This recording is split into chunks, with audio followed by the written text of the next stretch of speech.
मुझे आशा है आप सभी अच्छे और प्रसन्न होंगे। चलिए आज हम पढ़ते हैं पाठ 3 संधि। ठीक है, करते हैं इस पाठ की शुरुआत। संधि को सामान्य भाषा में मेल अथवा जोड़ कहते हैं।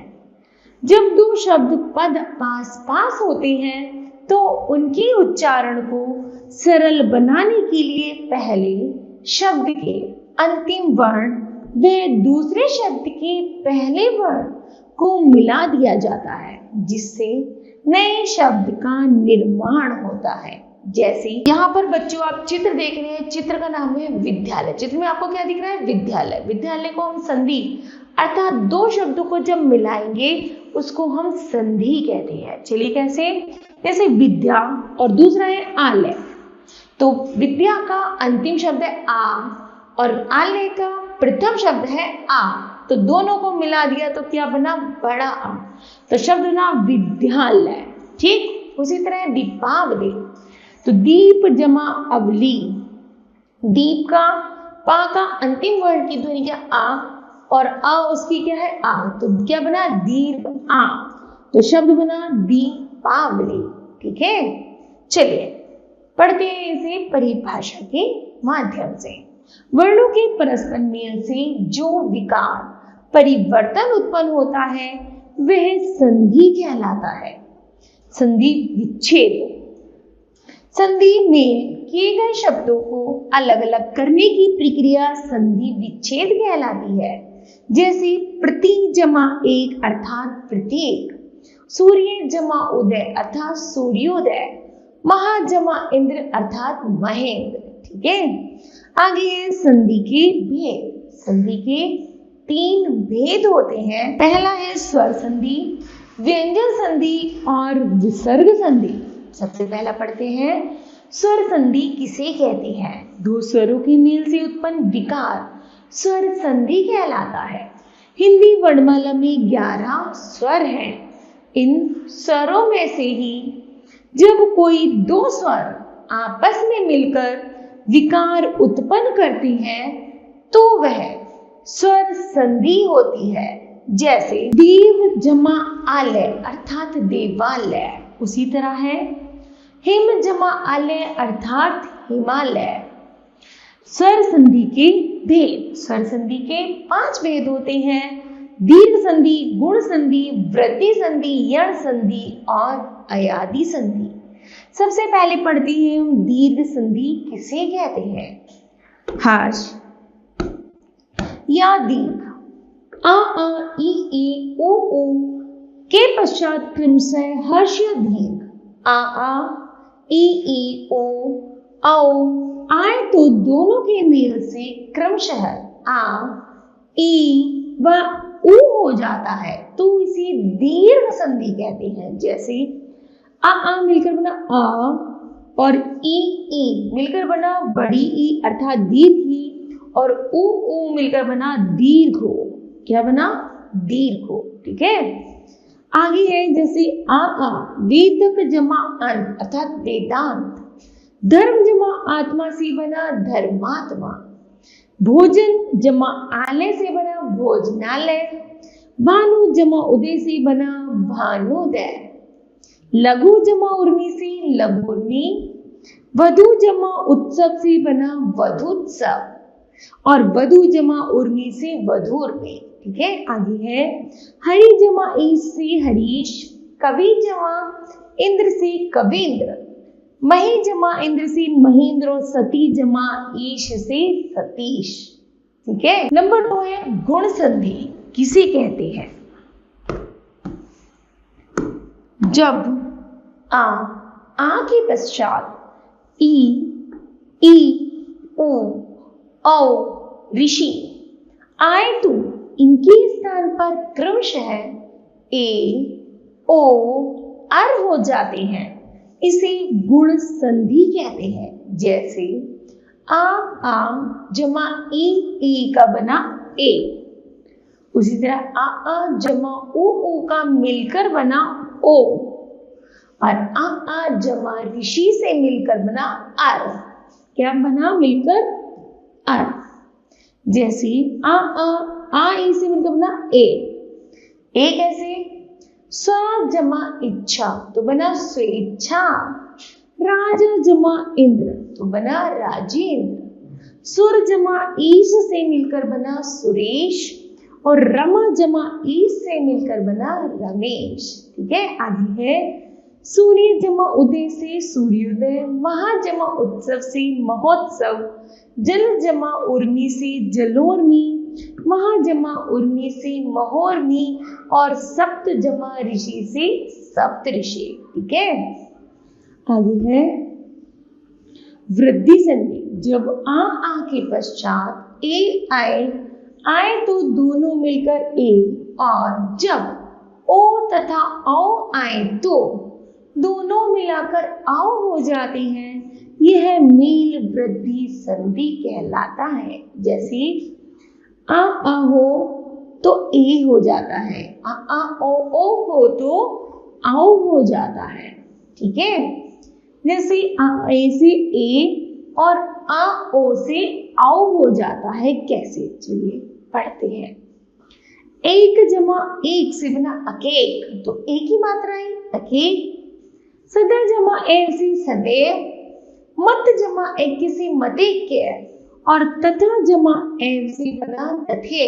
उसी तरह है जल जमा औषधि जलोद, वन जमा औषध से वनौषध, महा जमा औषधि औषध से महौषध, औषध से महौषध, महा जमा ओदाय से महोदय।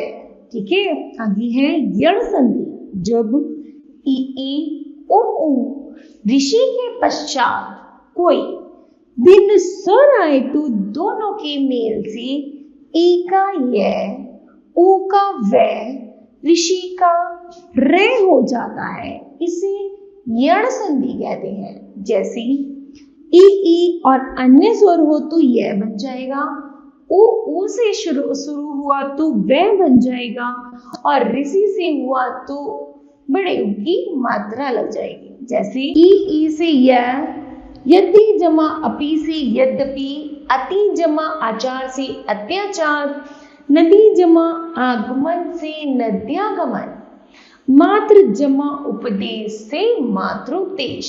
आगे है सु जमा अच से सच, वधु जमा आगमन से वधवागमन, अनु जमा इति से अन्वति और पितृ जमा आज्ञा से पित्राज्ञा। ठीक है, आगे है आयादि संधि।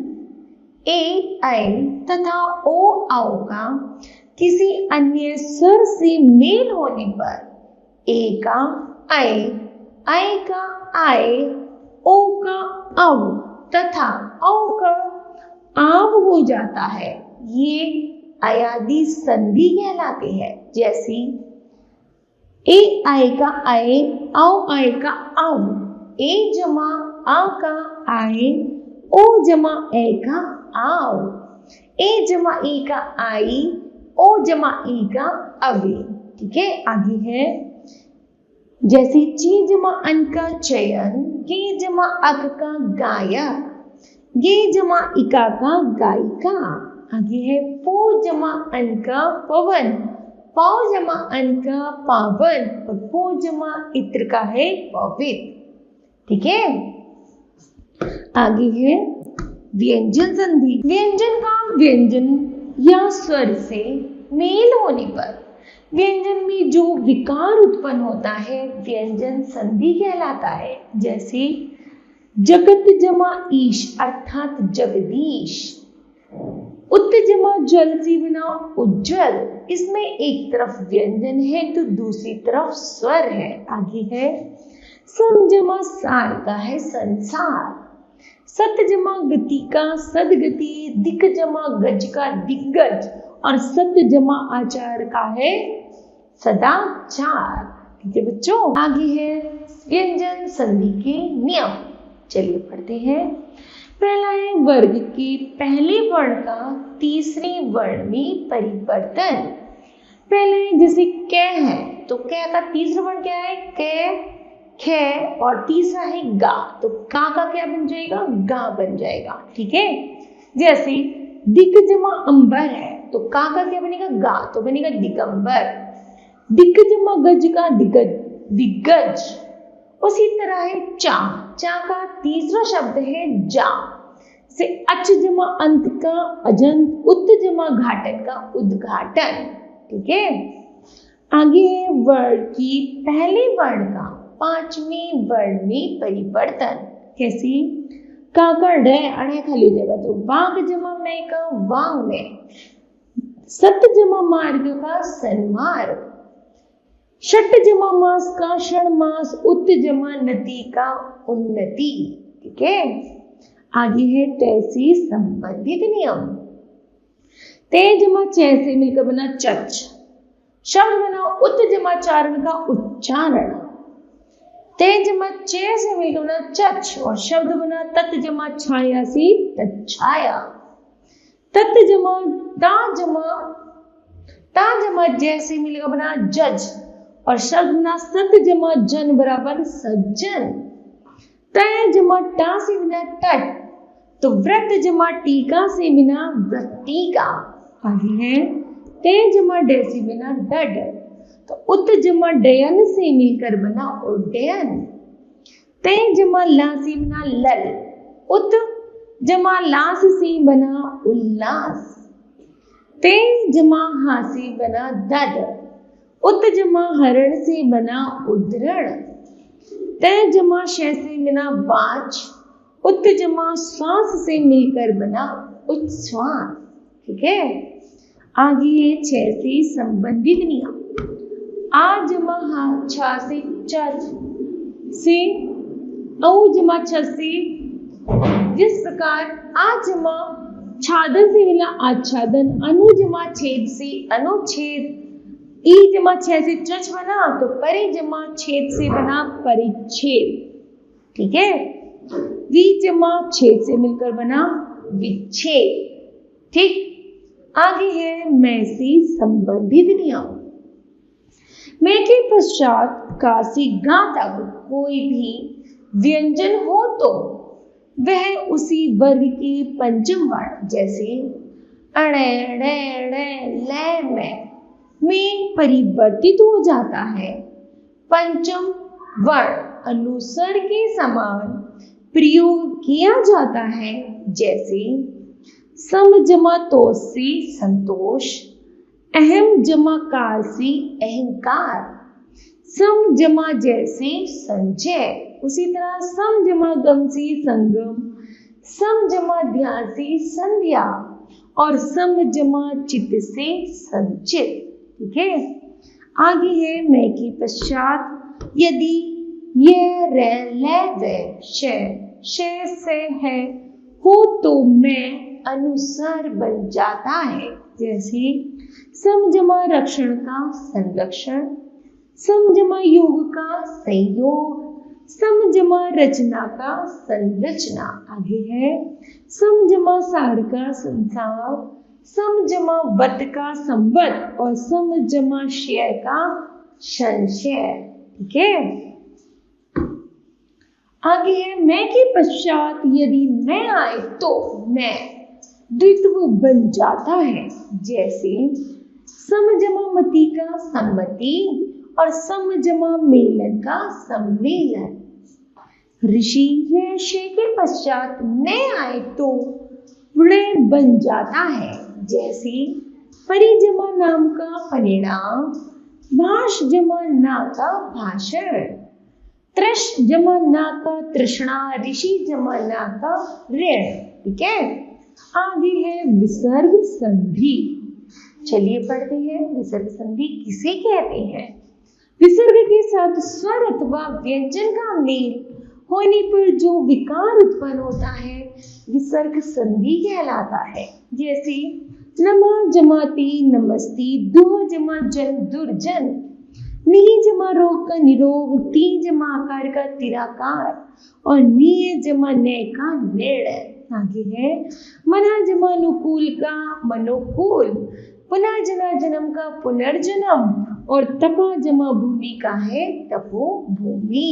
ठीक है, आगे विसर्ग संधि के नियम। विसर्ग का, शे पे से परिवर्तित होना, चे या छे, शे के या खे का टे, ठे का के, फे का पे, ले का ते, मह का ए कहलाता है। जैसे दू जमा चरित्र का दुष्चरित्र, नी जमा चल का निश्चल, नी जमा फल का निष्फल और नी जमा तेज का है निस्तेज। आगे है दू जमा शासन का दुशासन, दू जमा कर का दुष्कर और नी जमा चित का निश्चित और नमा जमा ते का नमस्ते। ठीक है बच्चों। आगे विसर्ग का रे में परिवर्तित होना। यदि विसर्ग से पहले आ या आ के अतिरिक्त स्वर हो तथा बाद में कोई स्वर हो अथवा वर्ग का तीसरा, चौथा, पांचवा वर्ण अथवा ये, रे, ले, वे, है में से कोई वर्ण हो तो विसर्ग का रे हो जाता है। जैसे नी जमा जन का निर्जन, दू जमा गुण का दुर्गुण, दू जमा चार का दुराचार, पुनः जना जन्म का है पुनर्जन्म। आगे है दू जमा बल का दुर्बल, नी जमा उत्तर का निरुत्तर, दू जमा लब का दुर्लभ और नी जमा धन का है निर्धन। ठीक है। आगे है विसर्ग में ओ में परिवर्तित होना। यदि विसर्ग से पहले आ और बाद में आ अथवा किसी वर्ग का तीसरा, चौथा, पांचवा वर्ण या रा, ला, वा, हा हो तो विसर्ग का ओ बन जाता है। जैसे मना जमा रंजन का है मनोरंजन, मना जमा बल का है मनोबल। ठीक है। आगे है मना जमा हर का है मनोहर, अधा जमा गति का है अधोगति। आगे विसर्ग का लोप हो जाना। यदि विसर्ग से पहले हर स्वर और बाद में रे हो जाने पर हर स्वर दीर्घ स्वर में परिवर्तित हो जाता है तथा विसर्ग का लोप हो जाता है। जैसे नी जमा रज का है नीरज और नी जमा रस का है नीरस। ठीक है। तो बच्चों यह पाठ समाप्त होता है। अब जानते हैं इस पाठ के महत्वपूर्ण तथ्य। जैसे दो वर्णों की मेल से उत्पन्न विकार को संधि कहते हैं। दो वर्णों के मेल से बने नए शब्द को पूर्व स्थिति में लाना संधि विच्छेद कहलाता है। संधि के 3 भेद होते हैं, स्वर संधि, व्यंजन संधि व विसर्ग संधि। स्वर संधि के 5 भेद होते हैं, दीर्घ संधि, गुण संधि, वृद्धि संधि, यण संधि व अयादि संधि। ठीक है बच्चों। तो मुझे आशा है बच्चों यह पाठ आपको भली भांति समझ आया होगा। धन्यवाद।